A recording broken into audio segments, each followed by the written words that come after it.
Bonjour et bienvenue. Vous écoutez La Chronique des Volcaniques, un podcast inspirant 100% féminin où je reçois 2 jeudis par mois une chef d'entreprise qui nous parlera de son parcours d'entrepreneur. Je suis Emmanuelle Regna, fondatrice du réseau professionnel et féminin Et les filles c'est jeudi en Auvergne. Marine n'a jamais été salariée. Elle a eu l'idée de son entreprise pendant ses études et a intégré directement un incubateur tout de suite après son diplôme. Elle a commencé cette expérience à 2 avec sa meilleure amie, mais très rapidement, elle a pris les rênes seule. Aujourd'hui, elle nous raconte son histoire. Bonjour Marine. Bonjour Emma. Tu vas bien? Ça va, merci et toi? Ça va, merci. Je voudrais que tu te présentes à nous s'il te plaît. Oui, alors je m'appelle Marine, j'ai 30 ans et j'ai créé la marque de cosmétiques naturels qui s'appelle Païma, qui est basée à Clermont. D'accord. Est-ce que tu peux nous en dire un peu plus sur toi personnellement? Oui, alors j'ai fait un DUT technique de commercialisation. Ah ouais, où ça? À Montluçon. Ah d'accord. Moi, alors j'y suis pas restée très longtemps, mais D'accord, ok. je vais faire un passage là-bas. Ok. C'est drôle, le monde est petit. Alors, pas à la même époque, hein, je te rassure, j'ai bien 10-12 ans de plus que toi, donc... Et ensuite j'ai enchaîné donc avec l'école de commerce. Ok, laquelle? Clermont. D'accord, Voilà. ok. En ayant fait Tech Deco, je pense que déjà, t'as eu une petite vision de l'entrepreneuriat déjà. Oui, bah alors en fait, très honnêtement, j'ai fait Tech Deco parce que je savais pas trop ce que je voulais faire, que c'était assez complet et polyvalent, on va dire, dans l'émission. Il y avait un peu de compta, il y avait de la logistique, il y avait du marketing, de la communication. Donc voilà, ça m'a permis d'avoir une vision un peu plus globale de l'entreprise et d'avoir des bonnes bases en fait déjà et de savoir ce qui me plaisait et ce qui me plaisait le moins. Est-ce que tu avais, parce que moi à mon époque, on avait une mini-entreprise à l'intérieur de Tech Deco, Oui. Est-ce que c'était le cas aussi? Oui, c'était toujours le cas. Et D'accord. c'est ce qui m'a intéressée aussi quand j'ai voulu aller là-bas parce que ça permettait d'avoir déjà une mini-expérience professionnelle et de pouvoir développer des compétences qu'on pouvait mettre en avant sur le CV. Ok. Voilà, et ça permettait aussi d'affiner un peu mon projet professionnel, on va dire. Alors à ce moment-là, quand tu sors de Tech Deco, ton projet c'est quoi justement? Alors mon projet c'est, j'aime bien le marketing et la communication, mais j'aimerais bien en savoir un peu plus et j'aimerais bien me spécialiser un peu plus.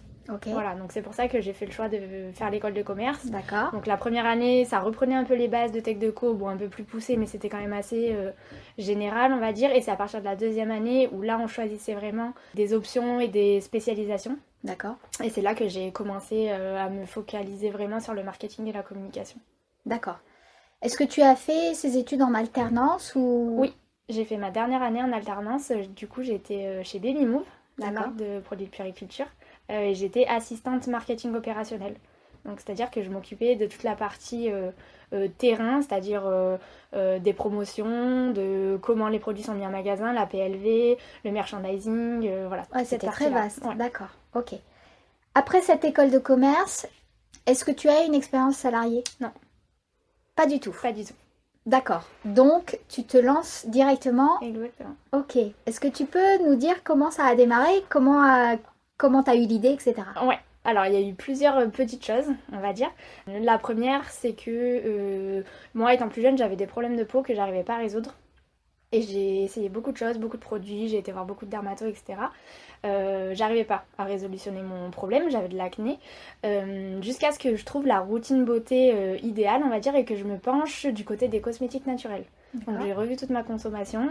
J'ai pris peur en regardant plus précisément la liste des ingrédients de mes cosmétiques à l'époque. que tu utilisais j'utilisais tous les jours. Donc j'ai décidé de revoir tout ça et petit à petit, en fait, je me suis auto-formée, auto-renseignée, etc. Et j'ai trouvé une routine, j'ai commencé à avoir des résultats. Et je me suis dit, bon, bah c'est cool. Il faut que j'en parle autour de moi. Forcément, j'ai des copines qui ont aussi des problèmes de peau. Je vais leur dire, j'ai trouvé le truc miracle, les filles, allez-y. Et à chaque fois, on me disait, ouais, les produits naturels, il y a trop de références. Je sais pas quoi choisir. J'ai l'impression qu'il fait bac plus 15 pour utiliser une huile essentielle. Voilà. Et puis, c'est pas très vendeur. C'est des flacons très verts, très feuilles, très arbres. Voilà. Je me suis dit, bon, il y a peut-être un petit truc à faire, du coup c'est quand même bizarre, enfin voilà, je comprends pas pourquoi ça marche, pourquoi il y a autant de freins, Ouais. voilà. Et donc pendant ma dernière année à l'ESC, J'étais avec une de mes meilleures amies qui, elle, depuis le début des études, avait vraiment envie de créer sa boîte. Elle savait pas dans quoi, elle savait pas comment, mais elle avait vraiment cet objectif, en tout cas, de plus tard, c'était, tu lui posais la question, elle serait forcément chef d'entreprise. D'accord. Même sans savoir dans quoi. Ouais, exactement. En D'accord. gros, elle cherchait l'idée, elle attendait d'avoir l'idée du siècle et la petite illumination pour lancer son truc. D'accord. Et de fil en aiguille, en fait, on était en cours de marketing entrepreneurial. On commence un projet où on doit présenter une start-up devant notre classe. On se met en groupe, on parle de cosmétiques naturels, de cosmétiques faits maison, de choses comme ça. On fait un petit truc, on le présente et tout le monde était bouche bée, genre il y a vraiment un truc à faire. Le prof nous dit, bah écoutez, si ça vous dit, je pense qu'il y a un truc à faire, faut creuser, etc. Ah ouais. Donc banco. Hein. Tout le monde y a cru dès le départ. Ouais, ils nous ont dit, bah il y a cru, mais en disant peut-être que c'est original, il y a peut-être en effet, il y a peut-être matière à faire quelque chose. C'était quand ça? C'était en 2015. 2014-2015. Ouais, donc c'était le tout début des cosmétiques naturels. Oui, Ok. exactement. D'accord, ok. Voilà. C'est quoi la suite? Et donc la suite, c'est... on n'a pas trop le temps de se lancer sur un projet de création tout de suite parce qu'on est en dernière année, on est en alternance, on a un mémoire à rendre, enfin voilà, c'était beaucoup de choses, beaucoup de temps. On s'est dit comment on peut faire pour éventuellement gagner du temps sur une prochaine création d'entreprise. Du coup, on a créé un compte Instagram sur lequel on donnait des conseils beauté naturelle.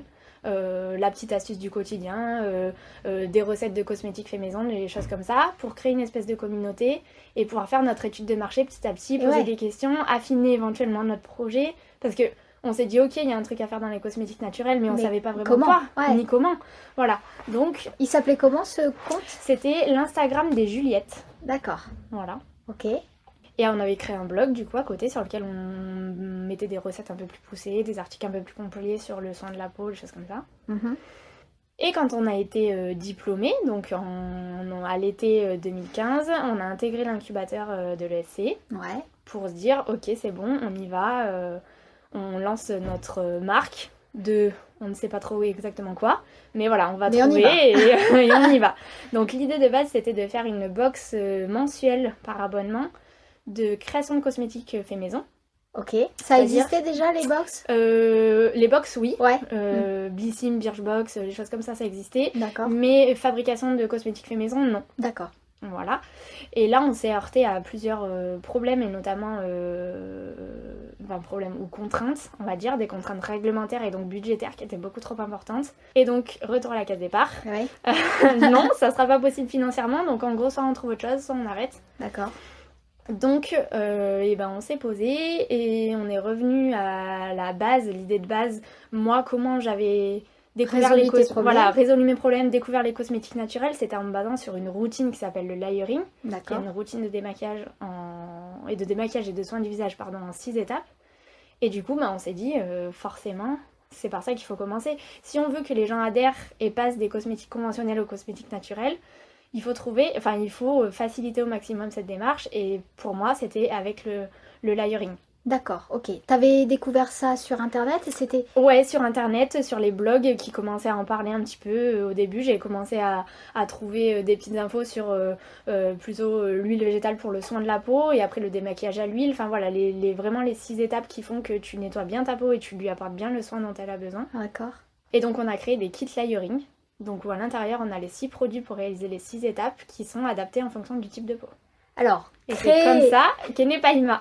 Créer, ok, mais comment vous avez fait? Enfin, je veux dire, j'imagine qu'il y a il y a quand même encore des contraintes. Oui. Il y a de la recherche, du développement. Comment vous avez fait? Il n'y avait pas de développement. Parce qu'en fait, la majorité des produits, c'est des produits bruts, c'est-à-dire des huiles végétales, des eaux florales, de l'aloe vera. D'accord. Donc il n'y a pas de recherche et développement dans la mesure où, si on se dit on veut une huile végétale d'amande douce, il va y avoir plusieurs huiles végétales d'amande douce sur le marché en fonction des méthodes de fabrication, de la qualité, etc. Mais il n'y a pas de formule qui vont changer. Donc il n'y avait pas de développement. Là, la principale, c'était sourcer, trouver des labos. Réglementairement parlant, exactement comment ça se passait, qu'est-ce qu'il fallait faire est-ce qu'il fallait faire un DIP, un dossier d'information produit qui est obligatoire pour la mise sur le marché des cosmétiques. Enfin voilà, toute cette partie qu'on ne connaissait pas du tout parce qu'on n'est pas du tout du milieu. Bah oui. En fait, c'est très spécifique aux cosmétiques. Oui, et puis ça s'apprend pas à l'école. Non, pas du tout. En fait, du moins, pas dans notre formation qui était assez générique quand même, Ouais. voilà. Donc ça a été ça le plus compliqué et ce qui a pris le plus de temps. À ce moment-là, quand tu dis à tes parents, j'ai une idée de boîte, je veux créer ma marque de cosmétiques naturels, comment ils réagissent? Parce que je, de ma propre expérience et de l'expérience des autres personnes que j'ai pu interroger, c'est les parents veulent le Graal, le CDI, Oui. tu vois. Alors comment ils ont réagi? Et ben, pas trop mal parce qu'en fait, mon papa est chef d'entreprise. Ah, Donc, ok, déjà, ça aide. ça aide. D'accord. Voilà. C'est plus ma maman, peut-être, qui était un peu plus. Fais attention quand même, bah, t'es sûre, ouais, voilà. Mais non, non, mon papa, c'était oui, vas-y, fonce. De toute façon, s'il y a un truc à faire, c'est maintenant. Enfin, Ouais. si tu le sens et que vraiment t'as envie d'y aller, pourquoi pas. Enfin, Et oui, qui ne tente rien à rien. il était passé par là aussi, Voilà, lui, donc exactement. ok. Et ce qui était bien aussi, c'est que pour cette année, vu qu'on avait fait une année d'alternance, on avait le droit à une année de chômage. Ah ouais, d'accord. Ok. Voilà, parce qu'en Oui, t'avais alternance, cumulé des, voilà, ouais, t'avais exactement. cumulé des droits. Donc en fait, on avait grosso modo une année. Pour tout ficeler. Voilà, exactement, parce qu'on n'avait rien à perdre. On avait, c'était soit de toute façon on cherchait du boulot, soit on se mettait au chômage et on créait notre boîte et on créait notre propre emploi. Alors j'imagine quand même qu'il y a eu une petite mise de départ à mettre, Oui. parce que forcément vous vendez des produits, voilà, il y a les contenants, il y a les Oui. étiquettes, comment vous avez géré ça? Alors on a géré de deux manières. Il y a eu de l'apport personnel Ok, de nos économies et on a fait un prêt bancaire. d'accord. Voilà. Ok. Est-ce que à ce moment-là, donc la société était constituée?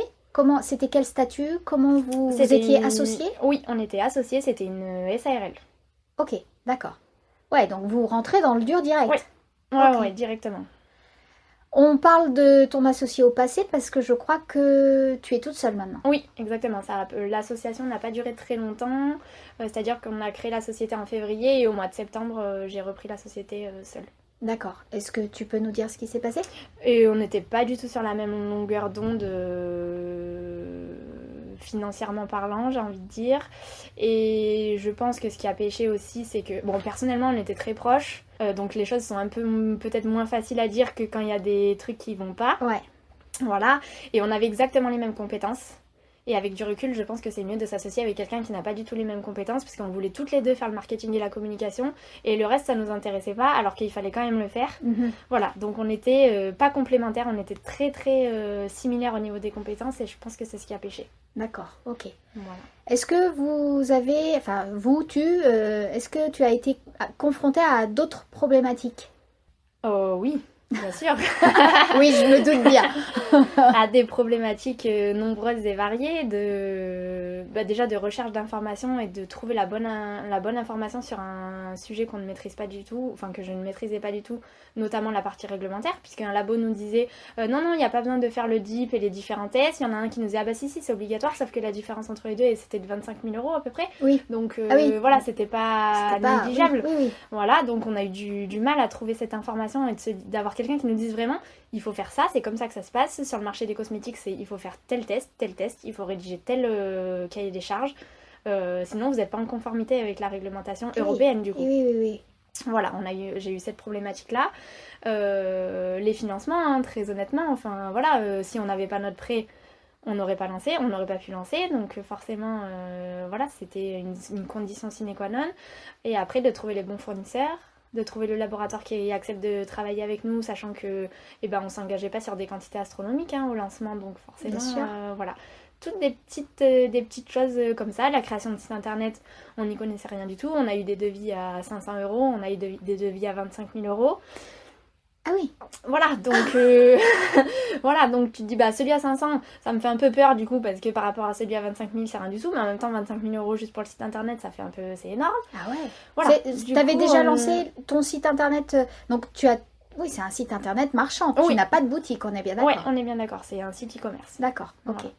Comment la société a évolué? Quand tu t'es retrouvée toute seule, t'as dû te sentir seule. Oui, je me suis sentie seule.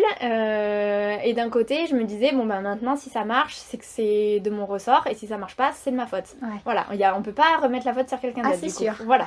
Donc, j'ai fait un peu au feeling, comme selon... Enfin, voilà, j'essayais d'affiner mon offre au fur et à mesure, de développer des produits comme je pouvais en fonction des retours clientes. Voilà, j'y suis allée à tâtons. Pendant longtemps Ouais. jusqu'à trouver à peu près le truc qui marche, et à force bien sûr je prends aussi de l'expérience et j'apprends aussi de mes erreurs. Bien sûr. Donc forcément pour développer un produit il y a 5 ans je mettais 1 an et demi, là maintenant je mets 6 mois. Voilà, dès qu'il y a un problème je réagis beaucoup plus rapidement, enfin je sais quelles sont les solutions, voilà, on apprend au fur et à mesure, donc D'accord. donc voilà. J'ai vu que tu avais une petite alternante en arrivant. Oui. Donc vous êtes que toutes les deux. Oui, on est que toutes les deux. C'est quoi une journée type pour toi? Je pose la question en sachant qu'il n'y a pas de journée type. Hein, mais... Il n'y a pas vraiment de journée type. La priorité, c'est la réponse aux mails clients et la préparation des commandes. Ok. Voilà. Et ensuite, il y a des missions diverses et variées qui peuvent passer de la recherche de factures pour le comptable à l'envoi de newsletter, à du post Instagram, de la vidéo sur TikTok, de l'achat de matières premières, du conditionnement, voilà, c'est assez divers et varié, et aussi de tests produits parce que je suis en train de faire développer de nouveaux produits par exemple, donc je peux très bien partir sous l'évier dans les toilettes, tester une crème, rincer, voir ce que ça donne, voilà, c'est un peu divers et varié on va dire. Tu travailles avec des labos en local? En local et en non local, enfin tout dépend ce qu'on appelle local, mais en France dans tous les cas, un qui est dans la région et d'autres qui ne sont pas dans la région. D'accord, parce que tous tes produits ne sont pas produits au même endroit. Non. D'accord. Non, ça dépend des labos, des spécificités. J'ai des masques visage qui sont sous forme de poudre et c'est quelque chose qui est très spécifique à conditionner, donc tous les laboratoires n'ont pas la machine pour le faire. Donc voilà, c'est ce qui explique. Il y a des laboratoires qui sont spécialisés dans les cosmétiques qui ne contiennent pas d'eau, d'autres à base d'huile, etc. Donc voilà. D'accord. Ta société, du coup, elle a été immatriculée en 2015 ou 2016? 2016, du coup. D'accord, donc tu as 6 ans. Oui. Qu'est-ce qui s'est passé en 6 ans? Est-ce qu'aujourd'hui, ton entreprise est rentable? Est-ce que tu vis de Païma? Oui, l'entreprise est rentable et oui, je vis de Païma depuis 2 ans. D'accord, ok. Voilà. Donc il a fallu un certain temps. un certain temps et puis de la patience. Oui. Ah oui. Beaucoup de patience. J'ai d'ailleurs dû reprendre un emploi à mi-temps parce que une fois que j'avais plus le chômage, voilà, j'étais pas en mesure de me payer parce que ça faisait que quelques mois que la société existait et c'était pas du tout rentable. Voilà, donc ça avait pas du tout un rythme de croisière et c'était pas du tout rentable. Donc j'ai dû reprendre un emploi à mi-temps pendant 1 an et demi, 2 ans. Tu faisais quoi? J'étais assistante marketing. D'accord. Pour un site de e-commerce qui vendait de la déco mais qui a fermé je crois depuis. D'accord, ok. Voilà. C'est une décision qui est difficile à prendre, ça, justement, de se dire, il faut bien que je mange, donc il faut que j'aille reprendre un boulot, et en même temps, laisser de côté et moins s'investir dans sa boîte, ça doit être compliqué. C'est compliqué et c'est tellement frustrant. Quand j'allais travailler et que je me disais, mais qu'est-ce que je pourrais faire toute l'après-midi là, juste pour moi, et là je travaille pour quelqu'un d'autre, c'était horrible. Et à l'inverse, la situation de se dire... Enfin, la situation de la décision de dire bon ok j'arrête mon boulot pour là j'ai besoin de me lancer de me lancer ou de me replonger à 100% dans mon projet pour pouvoir donner le coup de pied aux fesses qu'il y a besoin pour pouvoir décoller en fait, parce que voilà, être à mi-temps sur son projet forcément ça peut pas aller aussi vite qu'en étant à temps plein. Clairement. Donc dans les deux cas en fait la décision a été difficile à prendre. Parce que d'un côté, il y avait la sécurité, pendant que j'avais j'étais en CDI, du coup, à mi-temps. Donc, c'était aussi pas négligeable de se dire, bon, j'arrête mon CDI, en gros, je me lance, en gros, je parie tout sur ma boîte, en disant que peut-être dans 6 mois, 8 mois, 12 mois, j'aurai les moyens de me payer, et dans ce cas, j'aurais fait le bon choix. Du coup, ça a été quoi le déclic pour arrêter le CDI? Alors, ça se passait pas très bien avec mon patron.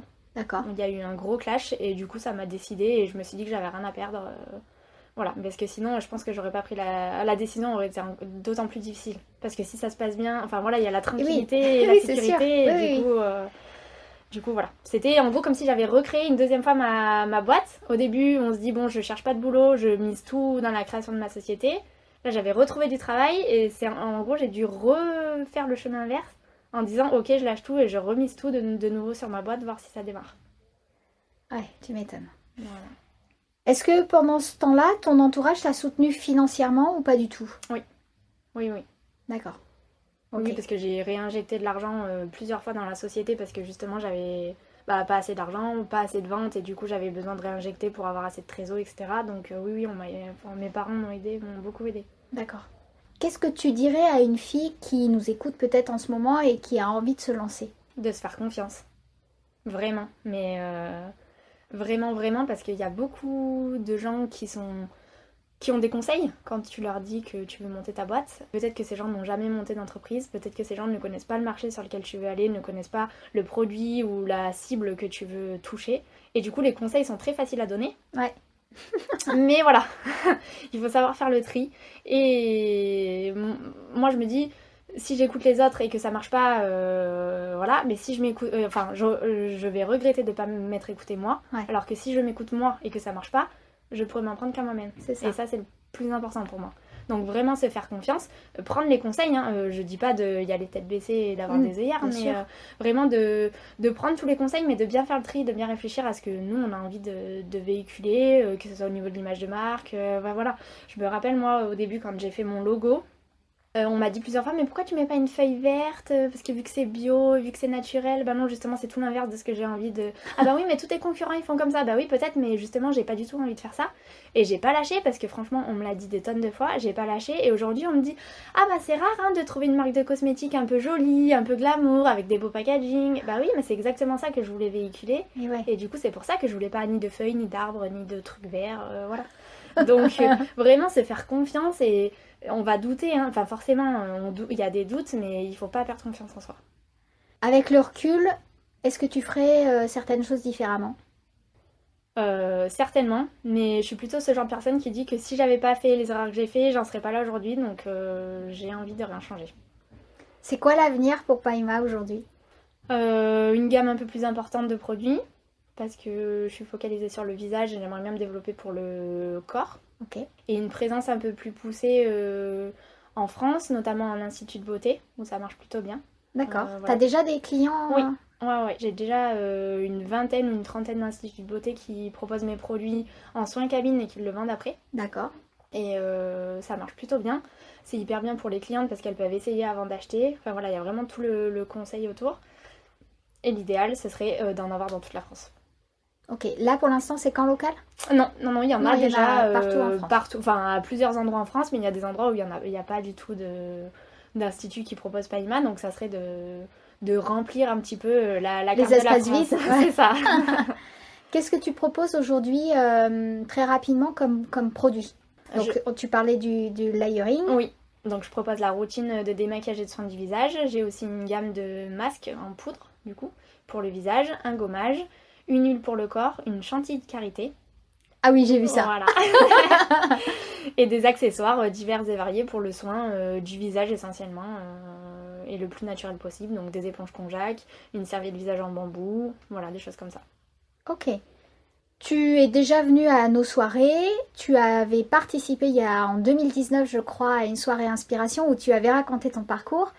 Est-ce que tu fais partie de réseaux professionnels et qu'est-ce que ça t'apporte? Oui, alors je fais partie de l'association des e-commerçants d'Auvergne, où on est un regroupement d'entrepreneurs dans le e-commerce, où on se voit régulièrement pour échanger sur des sujets divers et variés. Il y a aussi des intervenants qui viennent faire des présentations. Et ça m'apporte du réconfort, parce que je vois que je ne suis pas la seule à rencontrer les mêmes problématiques. Ouais.